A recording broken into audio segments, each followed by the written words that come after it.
Hi,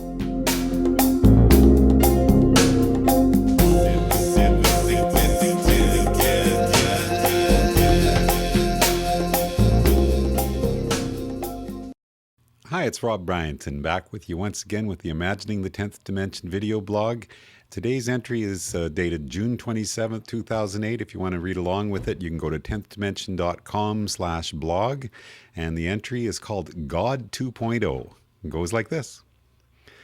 Last entry, we talked about the daily parrying that would cause some people to look at a blog titled God 2.0 and automatically assume that what's going to be talked about will be non-scientific meandering about the world of the spiritual and the metaphysical. If you're familiar with my blog or my book, you'll already know that I'm more interested in the middle ground, a place where philosophy and physics, spirituality and science can find ways to agree that they are really thinking about the same things. Now, Michael Shermer is the well-known publisher of Skeptic magazine, and Michael's goal has been to poke holes in the questionable claims of fringe science, the paranormal, and a wide range of other areas that he's targeted with his razor-sharp debunking skills.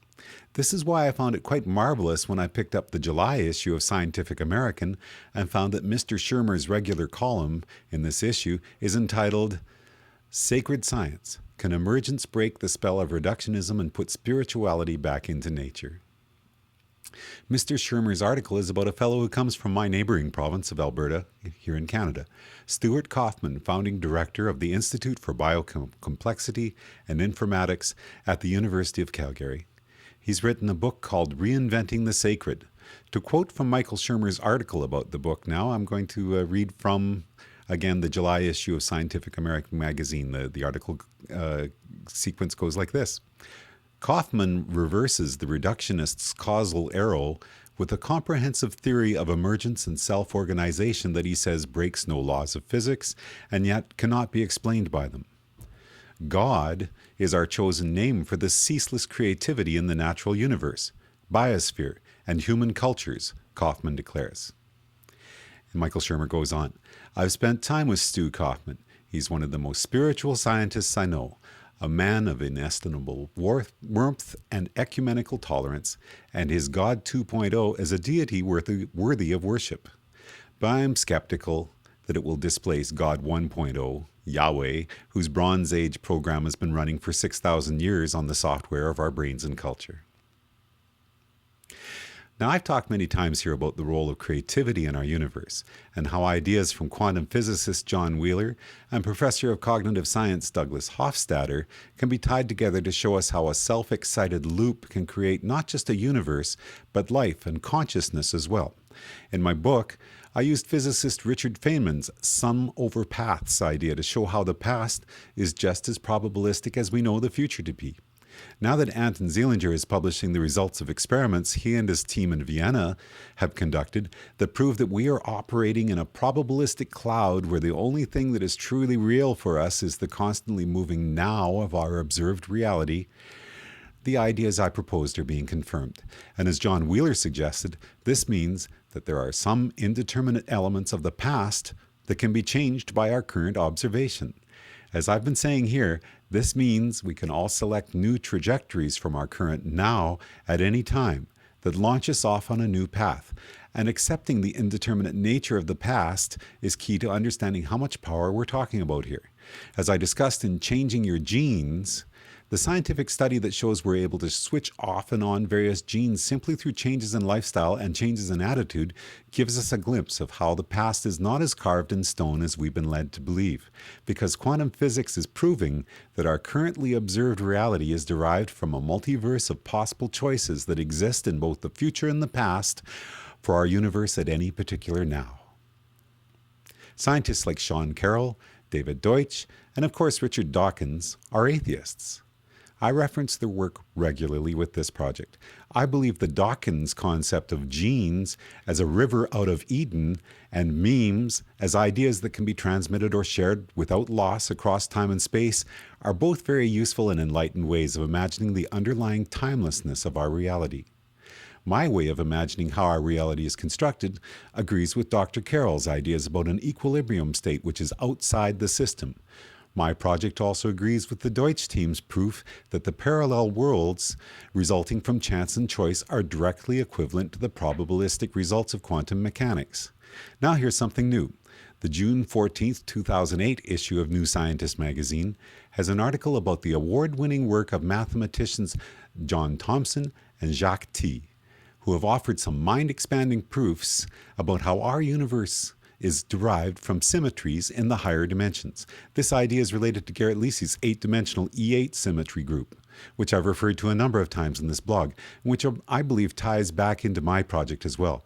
By the time you have imagined an omniverse which expresses all possible patterns of mass and energy, there's an equilibrium state where all of those possible patterns unfold back into a balance, where everything fits together into a perfect symmetry, which is the natural underlying state. Our universe is defined by higher dimensional patterns which give it its unique laws of physics and its breathtaking intricacy, right from the quarks and neutrinos up to the universe as a whole and all of its possible space-time tree of expressions. In that sense, our cosmos is just a temporary deviation which has been set in motion by the breaking of that symmetry, and our line of time is a return to that perfectly balanced zero which existed before our universe began and which we'll return to after our universe has run its course. So while some would object to calling Stuart Kauffman's patterns of emergence that feed back on themselves to create our beautiful complex universe God, perhaps God 2.0 as a useful way to reset our thinking about all this. All we are really thinking about here is how higher dimensional patterns could be responsible for the universe we find ourselves to be in, to be selected from the multiverse of all other possible universes, which ultimately are all part of the omniverse, where information equals reality. And that is a beautiful thing, worthy of our praise and our wonder. And we're going to finish off with the last of the 26 songs that I created for this project. This is from the ones that I created just with me sitting at my 100-year-old piano in my living room. The song is called Thankful, from Rob Bryanton, this Imagining the 10th Dimension. Enjoy the journey.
From each and every moment that we